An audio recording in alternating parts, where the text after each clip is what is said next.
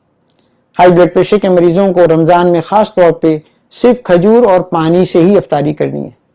نماز پڑھ کر کھانا کھانا ہے، اور اس کھانے کے ساتھ پھل کھا سکتے ہیں، کھانے سے فوراً پہلے تھوڑے سے پھل فروٹ کھا سکتے ہیں، لیکن فروٹ چاٹ کھانا، کھٹی چیزیں کھانا اور ٹھنڈی چیزیں کھانا ہائی بلڈ پریشر میں انتہائی نقصان دہ ہوتا ہے، اور تلی ہوئی چیزیں زیادہ نقصان دہ ہوتی ہیں۔ اگر آپ کو کوئی پکوڑے، سموسے چیزیں کھانی ہے تو گھر کی چیزیں ہیں تو گھر کی بنی ہوئی ہوں، سرسوں کے تیل میں یا دیسی گھی میں تلی ہوئی چیزیں ہوں۔ بازار کے گھی تیل ہائی بلڈ پریشر کی سب سے بڑی کاز ہیں اس وقت، وہ سنتھیٹک چیزوں سے بچنا چاہیے، اور نارمل جیسے گڑ استعمال کر لیں، میٹھے میں ایک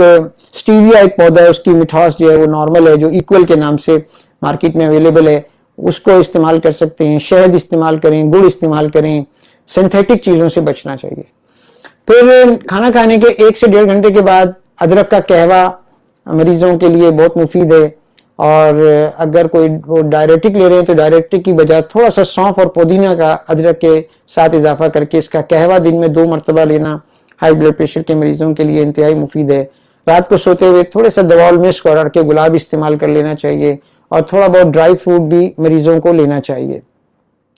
اس کے علاوہ مونگ پھلی اور کاجو جو ہے وہ ان کے لیے انتہائی نقصان دہ ثابت ہوتا ہے، لہٰذا صرف صبح نہار میں بادام اور کشمش ان کے لیے مفید ہے، اور رات میں اخروٹ اور پستہ تھوڑی مقدار میں لینا انتہائی مفید ہے۔ اخروٹ کے بارے میں یہ ثابت ہو چکا ہے کہ یہ ہمارے لپڈ پروفائل کو بیلنس کرنے میں بہت اچھا رول پلے کرتا ہے۔ نیز یہ کہ بادام جو ہے وہ بہترین اینٹی آکسیڈنٹ ہے، فری ریڈیکلز کو کیپچر کرتا ہے، اور اس میں وائٹامن ای وافر مقدار میں ہے، جو ہماری شریانوں کی صحت کے لیے انتہائی مفید ہے۔ اور صبح سحری میں بھی آدمی کھانے سے کم از کم آدھا گھنٹہ پہلے پانی پی لے، اور اس میں پانی پینے کے بعد تھوڑی سی بادام اور کشمش اپنے استعمال میں رکھے، اور کھانا میں